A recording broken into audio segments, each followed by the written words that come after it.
Malgré un paysage médiatique pléthorique, les médias d'État peinent encore à fournir une information de service public au Togo. La situation de la liberté de la presse reste dépendante du contexte politique. Paysage médiatique. Avec environ 234 titres, 94 radios et une dizaine de chaînes de télévision, le Togo dispose d'un paysage médiatique foisonnant. Si le quotidien privé Liberté fait partie des journaux les plus lus, les bi-hebdomadaires L'Alternative et l'Union pour la Patrie sont aussi réputés.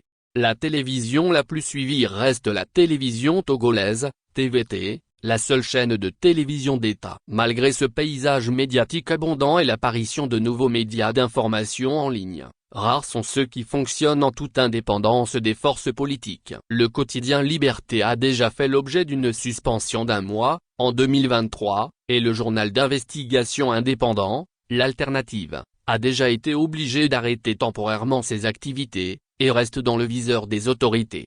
Contexte politique. Au Togo, la situation de la liberté de la presse est dépendante du contexte politique. En période électorale notamment, l'autocensure reste de mise pour les journalistes, qui subissent des pressions de la part du gouvernement comme des membres de l'opposition. L'État et les acteurs politiques exercent une grande influence sur le traitement de l'information. Le pouvoir politique nomme et peut licencier les responsables des médias publics, ainsi que le président de l'instance de régulation des médias. Les autorités s'attaquent aux journalistes et aux médias critiques, par l'intermédiaire de plaintes, de suspensions ou de cyberespionnage. Cadre légal. Au Togo, la liberté de la presse est reconnue et garantie par l'État. Le Code de la presse ne prévoit plus de peine privative de liberté depuis 2004, mais il est régulièrement contourné, notamment lorsque les articles concernent des hauts responsables politiques. Un texte adopté en 2020 garantit quant à lui l'indépendance du journalisme et l'accès à l'information, à condition de respecter le secret défense. L'accès à l'information reste tout de même difficile pour les journalistes, en particulier pour ceux des médias privés et critiques envers les autorités, surtout lorsqu'il s'agit d'informations qui concernent l'État.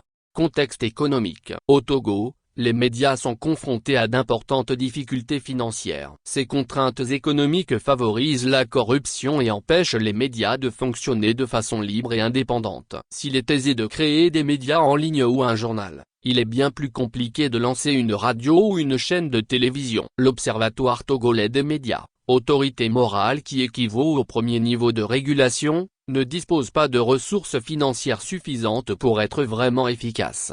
Contexte socio-culturel. Si les journalistes peuvent traiter la grande majorité des thèmes de société sans crainte de représailles, ils préfèrent éviter de traiter des sujets tabous comme la corruption, les questions relatives à l'armée, et au président de la République et sa famille. Sécurité. La sécurité des journalistes reste un problème préoccupant au Togo, particulièrement pour les journalistes d'investigation dénonçant la corruption ou des affaires d'État. Ils peuvent faire l'objet de graves représailles, comme est venu le rappeler le mandat d'arrêt international émis en mars 2023 contre 2 journalistes condamnés par contumace pour outrage à l'autorité. Les journalistes font régulièrement l'objet de pressions ou reçoivent des avantages pour adopter une position qui s'aligne sur l'agenda du régime. Lorsqu'ils résistent, ils font l'objet d'une surveillance étroite et sont parfois victimes de cyberespionnage sur leur téléphone portable, via par exemple le logiciel espion Pegasus. Enfin, les menaces de fermeture ou les suspensions de médias inquiètent les journalistes,